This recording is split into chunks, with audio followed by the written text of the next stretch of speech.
My name's Joe Morrow and I'm playing Touchstone. My name's Gemma Dobson and I'm playing Phoebe and LeBeau.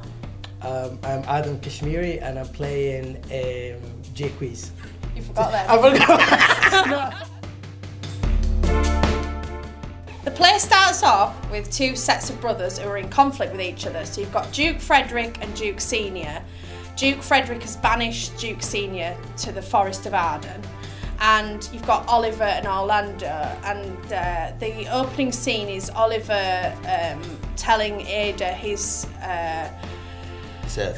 servant, how upset he is about the fact that his brother has left him with barely any money and no education. So the first little bit of the play you set in the court, and then we go into the Forest of Arden, and then we follow through the forest and meet different characters in the forest. And you're in the forest and you're in the forest. We're in I'm the forest. From the court. Yeah. He's from the court, and yeah, like we said before, it's like everyone gets their sort of little turn. It's a bit like a sketch show. You've got all these different characters in there, and their individual stories, and then the overall story. And also, it's nuts. Yeah. It's really nuts. It's absolutely. When you ask us what it's about loads and loads of things, but at the same time, it's mainly about love. It's about love.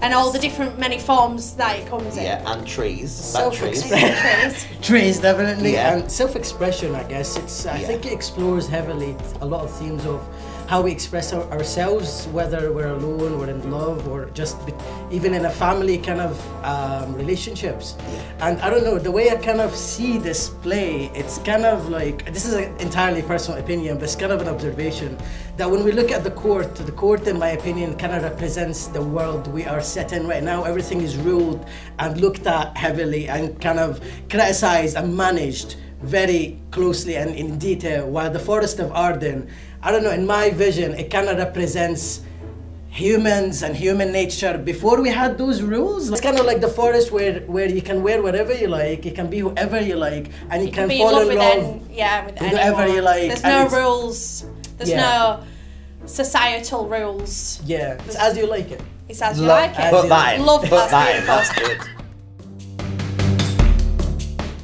Shakespeare feels lofty quite a lot, and Northern Broadsides works against that quite a lot, but it feels like it's this precious thing that's unattainable, and actually it's not and never was. It was always supposed to be accessible for real people. So that, I think, is the vibe that we've kind of gone down, because there's a whole bunch of people on stage of all different experiences, all different lives, all different genders, sexualities, everything, and so hopefully when people sit in the audience and watch it, they can see themselves in at least one person in that. I was talking to somebody in the bar the other night. Of course I wasn't in the bar. Talking to somebody in the bar the other night, and they were saying, actually, what's nice about it is that we've not modernised it in the sense, it's not modern. It is sort of set in the half in the modern kind of, the court's a bit modern, but then the forest is in like its own time. Yeah. Right.